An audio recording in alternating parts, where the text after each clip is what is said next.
एक सवाल आपसे और करना चाहूँगा। स्वर्ण समाज सड़कों पे है, आज वो बड़ा आंदोलन करने जा रहे हैं जिसकी अगवानी जो है वो राजपूत समाज कर रहा है। वो यूजीसी रोल बैक की मांग कर रहे हैं, हालांकि सुप्रीम कोर्ट ने इसके ऊपर रोक लगा दी है। आप इसको किस तरीके से? देखिए, आदरणीय प्रधानमंत्री जी जब आए, जिनको जन सेवा का मौका मिला, तब सबसे पहला ध्येय वाक्य जो उन्होंने रखा वो सबका साथ सबका विकास था। और उसके आधार पे अगर देखें तो पिछले 12 सालों में किसी वर्ग विशेष के साथ में उन्होंने कभी भेदभाव नहीं किया। और आप रखा है तो आप बता दें मुझे कि भाई इस वर्ग के साथ हमने भेदभाव किया। यूजीसी एक ऑटोनोमस बॉडी है, उनकी तरफ से अगर कुछ भी आता है तो सरकार की मंशा कभी ये नहीं हो सकती कि किसी भी वर्ग को समस्या हो, चाहे वो किसी भी वर्ग का हो। और मैं ये समझती हूँ कि सुप्रीम कोर्ट में क्योंकि ये अब मसला पेंडिंग है, तो मुझे इसमें बहुत ज्यादा बोलना ठीक लगता नहीं है, लेकिन सरकार संवेदनशील है। समाज के लोग कह रहे हैं कि सिर्फ एक सुप्रीम कोर्ट में जो ये स्टे आया है ये एक लॉलीपॉप की तरह है, हम इसको नहीं चाहते। सरकार जैसे ये एक्ट आया है वैसे ही इसको रोल बैक करे। देखिए, लॉलीपॉप नहीं है, सरकार का जवाब तो आने दीजिए। आप सरकार का जवाब आएगा उसके बाद ये सवाल पूछेंगे तो मैं आपका जवाब दूंगी, लेकिन मैं फिर वो कहूंगी संवेदनशील सरकार है। आप देखिएगा किस तरह का जवाब सरकार पेश करती है उच्चतम न्यायालय में। मैं फिर विश्वास दिलाऊंगी, हमारे शिक्षा मंत्री जी ने भी विश्वास दिलाया है, किसी वर्ग के साथ भेदभाव नहीं होगा, ना कभी हुआ है तो आप बताएं ना। हर चीज, मैं तो ये कहती हूँ कि दबे कुचले वर्ग को आगे लाने का काम अगर किसी ने किया है तो आदरणीय मोदी जी ने किया है, चाहे वो राजनीतिक क्षेत्र हो, चाहे वो कोई व्यवसायिक क्षेत्र हो। हर क्षेत्र के अंदर हमने भेदभाव नहीं हुआ तो फिर इस तरीके के बिल की क्या जरूरत थी, इस तरीके के एक्ट और गाइडलाइंस की क्या जरूरत थी? जब भेदभाव आप मान रहे हैं कि नहीं होता है तो फिर एक्ट की क्या जरूरत है? फिर हम सब एक क्यों नहीं रह सकते? देखिए, दो तरह की बात है। मैं सरकार की मंशा की बात कर रही थी।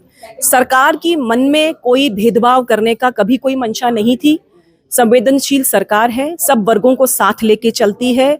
चाहे किसी भी योजना की आप बात कर लीजिए, किसी वर्ग विशेष को बात ना, लेकिन अंत्योदय अंतिम छोर पे खड़े व्यक्ति को ला करके सरकार काम करती है और वही लगातार काम करेगी। एक बार जवाब पेश होने दीजिए, न्यायालय में केस पेंडिंग है, आप देखिएगा। मैं विश्वास दिलाना चाहूंगी कि किसी के साथ भी भेदभाव नहीं होगा। जी, भाजपा की बड़ी नेता है राखी राठौर, उन्होंने कहा है कि यूजीसी ऑटोनोमस बॉडी है। प्रधानमंत्री ने कभी किसी समाज के साथ में भेदभाव प्रधानमंत्री नहीं किया तो कहाँ से आया बिल? संसद में बैठे हुए लोग तो बनाते हैं कोई बिल, कोई भी नियम। यूजीसी थोड़ी बनाती है, यूजीसी नहीं बनाती। यूजीसी एक बॉडी है जो अनुदान आयोग है, जो अनुदान देती है, उसके अंडर में यूनिवर्सिटीज है, उसके अंडर में कॉलेजेस है, पर वो कोई नियम नहीं बनाती। नियम इन्होंने बनाए, न किसी ने मांगा न कोई बात, इन्होंने बनाया, हम पे थोपा, गलत है। और कोई भी व्यक्ति इस तरीके की बात को मुझे लगता नहीं करना चाहिए। अपने समाज के बच्चों के भविष्य को देखते हैं, ये तो मत गुमराह करें। हम तो चाहते हैं आप हमारे साथ सहयोग में खड़े रहें, हम चाहते हैं आप हमारी बात करें। हमने आपको चुना है, आप हमारे बच्चों का भविष्य तय करने वाले लोग हैं, खराब करने वाले लोग नहीं हैं।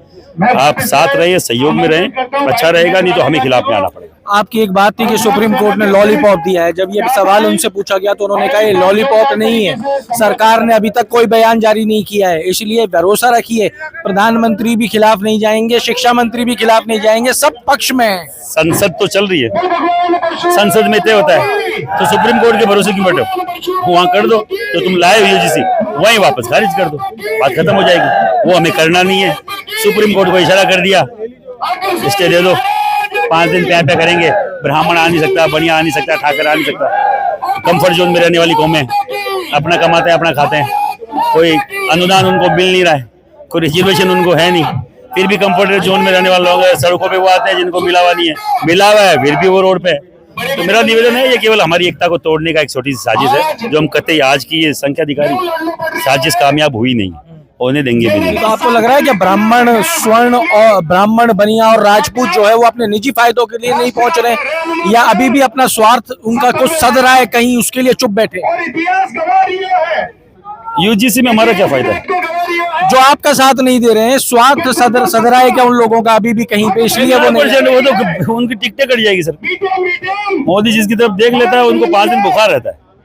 ऐसे तो नेता है हमारे, कमजोर नेता, सामने पूछ ही नहीं सकते आपने ये डिसीजन क्यों लिया। कोई माइकल लाल में दम नहीं, क्योंकि वो सीधा बोलता है मेरे कारण से तू, उनको गलत फहमी है। हमारे कारण से मोदी है, हमारे कारण से बीजेपी है, हमारे कारण से सरकार है, ये हम लोग हैं। ये उनकी भी गलत फहमी है कि उनको उनके कारण मोदी जी को मोदी जी, हर मोदी घर घर मोदी बनाने वाले हम लोग हैं। हमने बनाया, नेता चेंज कर देंगे, कोई फर्क नहीं पड़ता। क्या हो गया, हम लाने वाले हैं, बिगाड़ भी सकते हैं। आपने कहा विधानसभा घेराव करेंगे निकट भविष्य के अंदर, ये क्यों जरूरी है? जब तक विरोध किया जाएगा, जब तक ये वापस नहीं लेते, चाहे हमें पंचायती राज चुनाव में, चाहे हमें नगर निकाय चुनाव में, हम विरोध करेंगे इनका। जब तक सहयोग नहीं करेंगे, अभी शपथ लिए भगवान श्री राम के, भगवान परशुराम के, पूरे ब्राह्मण बनिया वैश्य सब ने शपथ ली है, और पूरा जयपुर की शपथ है, ये जयपुर की शपथ है, पूरे राजस्थान की शपथ है, हर जगह शपथ दिलाएंगे कि हम लोग कोई पंचायत के चुनाव में, कोई नगर निकाय के चुनाव में हम इनका साथ सहयोग नहीं करेंगे और कतई इनको वोट नहीं करेंगे। विरोध किया जाएगा हर एक जन नेता का जो हमारे बीच में आएगा, जब तक वो बोलेगा नहीं हम विरोध। उसमें कई नेता स्वर्ण जात से भी हैं, मुख्यमंत्री भी आप मान रहे हैं कि स्वर्ण जात से हैं, तो क्या उनका भी स्वर्ण जात ही विरोध करें? राजस्थान की विधानसभा को घेरने का जो प्रयास किया था, मेरा नेता है, मेरी बात नहीं करेगा तो मेरे को ऐसे नेता की क्या दरकार है जो अपनी जमात की बात नहीं कर सकता, अपने बच्चों के भविष्य की बात नहीं कर सकता। ऐसे नेता क्या पूरी तुलवाएंगे, क्या करेंगे? हमें नहीं चाहिए, हमें वो नेता चाहिए जो हमारी बात करे, चाहे हमारे समाज का हो चाहे नहीं हो, सबका बात करता हो, सबकी बात ईमानदार से करता हो, वो नेता होता है, वो मंत्री होता है, वो मुख्यमंत्री होता है। इनके मुंह से कुछ निकल नहीं रहा है क्योंकि उनको मालूम है कि हम तो थोपे हुए हैं ऊपर से, उनको मालूम है ऊपर से थोपे हुए मुख्यमंत्री हैं, वो कभी भी हटा देंगे, पर्ची फाड़ने की जरूरत है, पर्ची से आए हैं पर्ची फाड़ देंगे। तो भैया हम आपकी ताकत है, आप बोलो तो सही, कोई भाई का लाल आपको नहीं हटा सकता, ये हमारा वादा है। भजन लाल को कोई हटाए तो स्वर्ण जाति से लड़के हटाना पड़ेगा, हमारा वादा है। और आप हमारी बात रखो, तब आप हमारी बात नहीं रखोगे तो आपको हटाया ही जाए, बिगाड़े में कोई फर्क नहीं पड़ता। साहब, जब से आप मशाल लेके निकले हो सड़कों पे इस मुद्दे को लेके, आप पे आरोप लगने लग गए हैं कि राजनीतिक रोटियां सेक रहे हो आप भी। मैं कौन सा एमएलए एमपी लड़ रहा हूँ? मैं तो 20 साल में कोई ना एमएलए लड़ा ना एमपी लड़ा।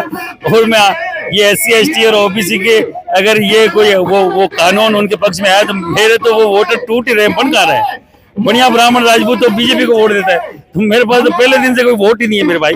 कौन पागल है जो बात बोल रहा है? और शुभकामनाएं है उसको, धन्यवाद है कि मुझे इस लायक समझा कि यार राजनीति, मैं राजनीति कभी करता नहीं, गैर राजनीति संस्था है करनी से ना 20 साल से चल रही है, काली साहब बनाए गए थे कि गैर राजनीति की रखना है, गैर राजनीतिक रहेगी। और अब की बार हम पॉलिटिकली जरूर हैंडल करेंगे, लोगों का साथ सहयोग करेंगे, पॉलिटिकली कोई हमारे साथ होगा उसकी बात भी करेंगे, क्योंकि हमारे हितों की बात वो करेगा जिनको हम भेजेंगे, और बाकायदा ये लिखित में देगा कि हम आपके साथ हैं, वो केवल उसका साथ देंगे, 100% केवल उसी का साथ देगा। देखिए यहाँ पे बड़ी बात जो है वो यहाँ निकल के आ गई है। महिपाल मकराना ने बड़ी बात कही है, जो हमारा साथ देगा हम उसके साथ खड़े हो जाएंगे। महिपाल मकराना ने कहा है कि नेताओं को बचना चाहिए बयानबाजी करने से, खास तौर से राखी राठौड़ का जो बयान आया है, उन्होंने अमर उजाला के साथ बातचीत में कहा कि UGC एक ऑटोनोमस बॉडी है। राखी राठौड़ ने यह भी कहा कि प्रधानमंत्री ने कभी भेदभाव नहीं किया। उसका जवाब देते हुए मकराना ने कहा है कि बचना चाहिए राजनेताओं को। महिपाल मकराना ने यह भी कह दिया है कि मुख्यमंत्री हमारे स्वर्ण समुदाय से आता है तो मुख्यमंत्री का हम जीवन भर साथ देंगे, बशर्ते कि मुख्यमंत्री हमारी बात उठाएं, हमारी बात को विधानसभा में उठाएं और हमारी बात को दिल्ली तक पहुंचाएं। अन्यथा आने वाले समय में ये जो लड़ाई है ये और भी तीव्र गति से लड़ी जाएगी। जुड़े रहिए हमारे साथ अमर उजाला के लिए। जयपुर से मैं आशीष। आपके राज्य की खबरें, आपके शहर की खबरें सबसे पहले जानने के लिए देखते रहें अमर उजाला। चैनल को सब्सक्राइब जरूर कर लें और पाएं हर अपडेट।